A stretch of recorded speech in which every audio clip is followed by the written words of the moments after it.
guys? It's Travis Fowler, Hark Rider, Four Corner Post, bringing you another edition of Best Wrestling Show of the Week. Now, we're not going to waste any time as usual. We're just going to go right into it, starting off with Monday Night Raw. Raw, of course, is leading up to WrestleMania, so there's still a lot of things going on the show that keep it entertaining.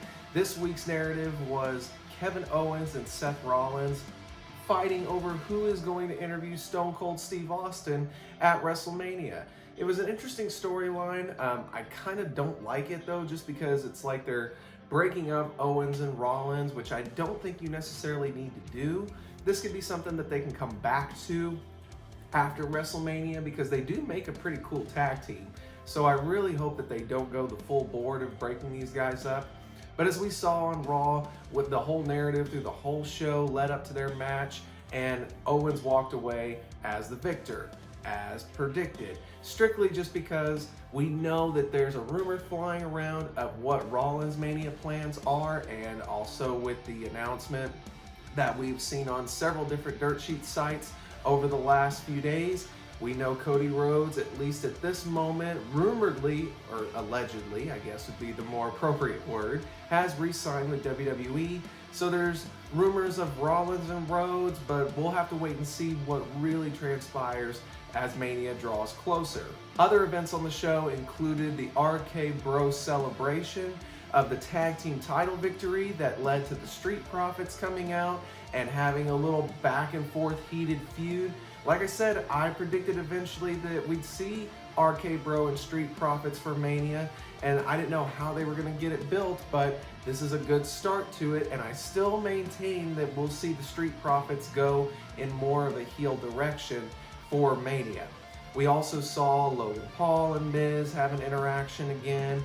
We also saw Damian Priest and Finn Balor fight it out once again, and Priest picked up the victory. So I very much assume that we're going to see Priest and Balor at Mania for the US title. Also, Bianca Belair and Becky Lynch continuing their feud, and this time Lynch gets the better of Bianca by providing the same injury to her that was provided to Becky just a couple weeks ago at a house show.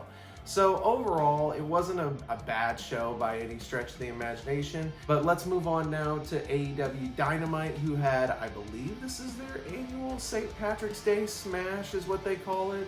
And overall, very good show. Very good build and presentation. It was very much almost to the same chagrin. I like when they kind of do these St. Patrick's Day or Winter is Coming type of themes because it feels almost like a Clash of the Champions, which is funny because now they have their own battle of the belts, but I digress.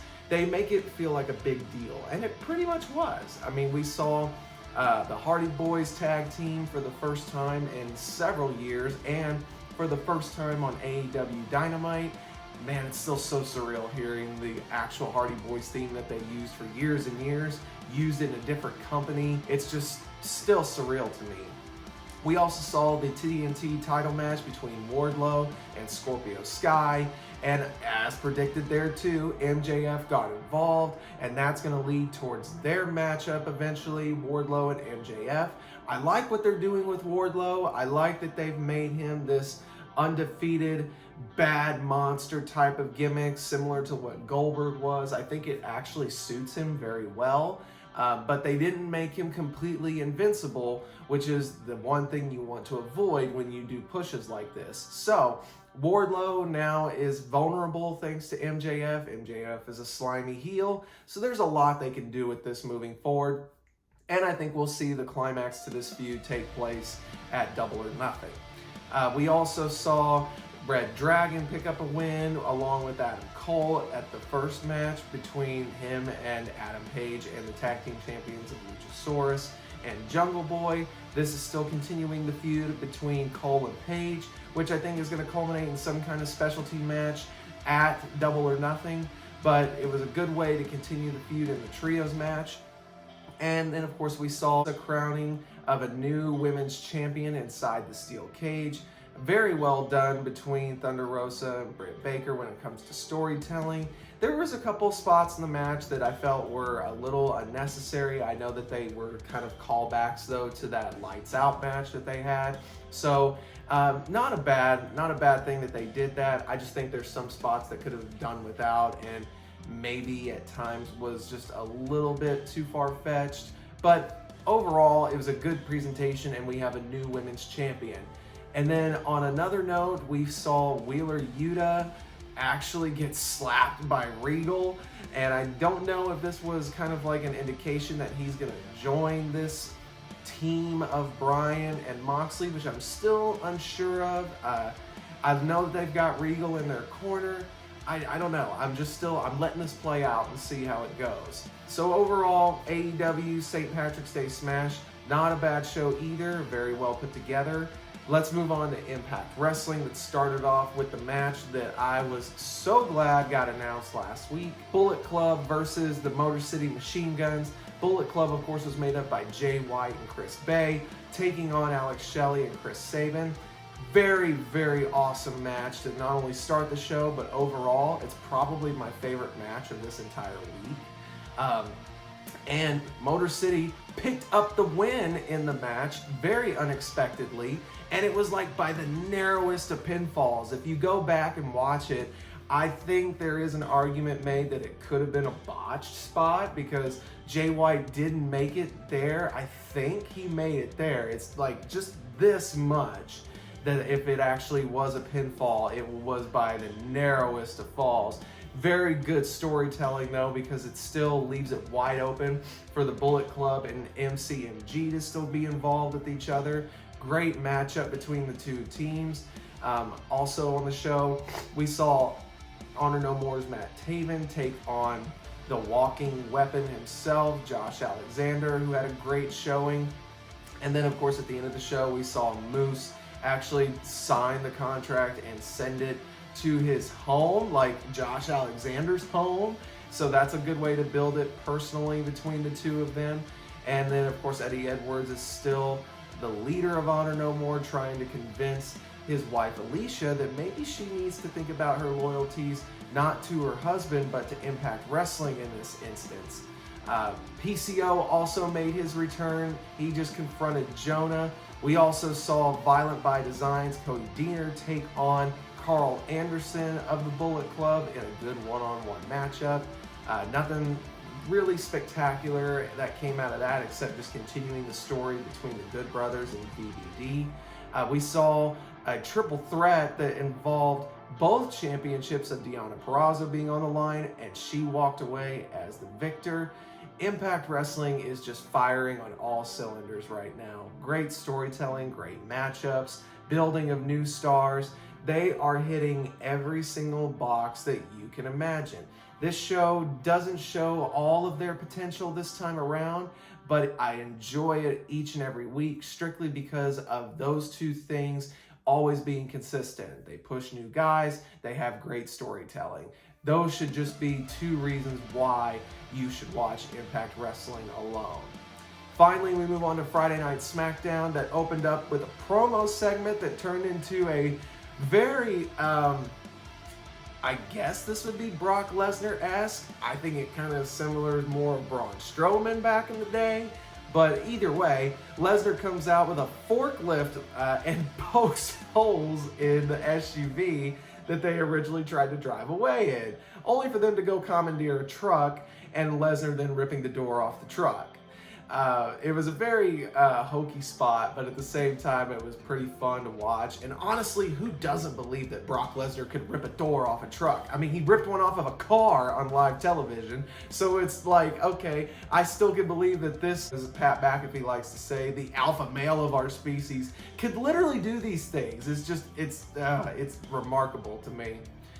We saw the addition of another tag team in the women's tag team title match. This is what I thought they were going to do last week, and it would have made much more logical sense if they had, but I digress and I back off. We saw Natalya and Shayna get added in, so now it is going to be a fatal four-way for the women's tag titles at Mania.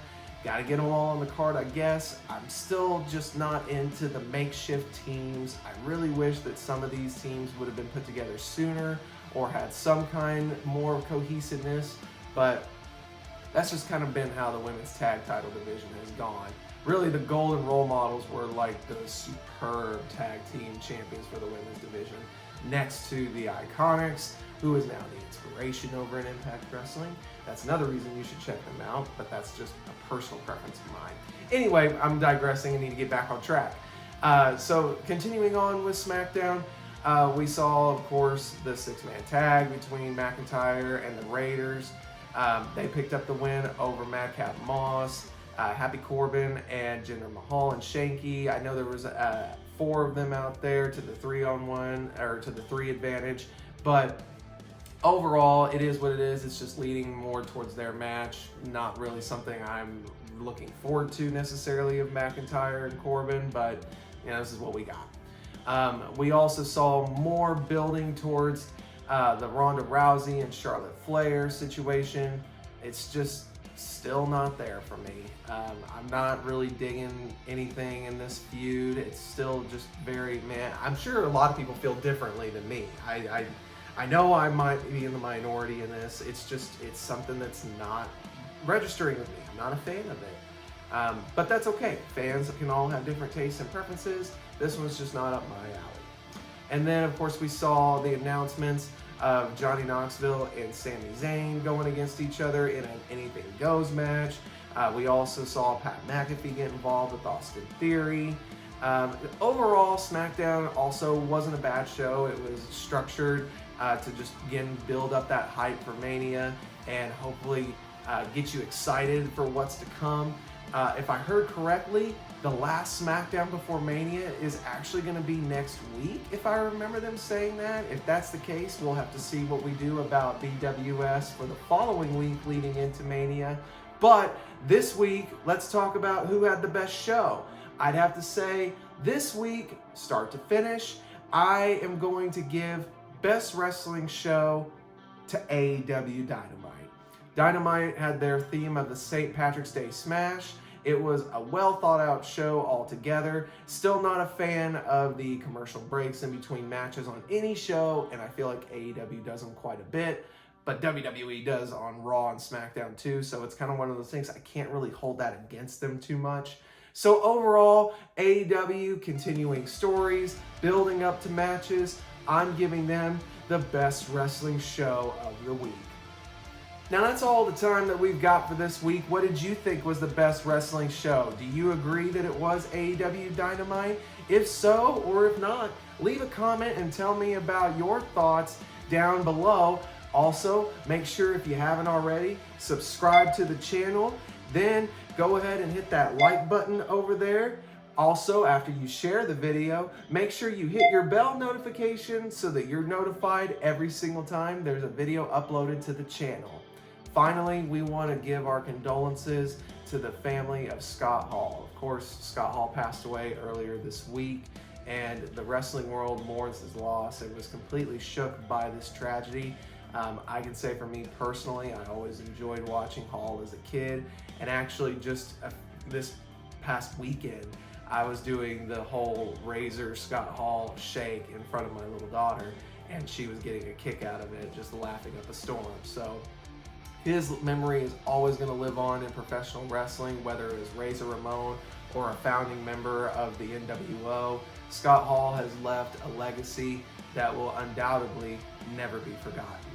So that's all the time we have this week. I hope you enjoy wrestling coming up this week, and I will see y'all next time.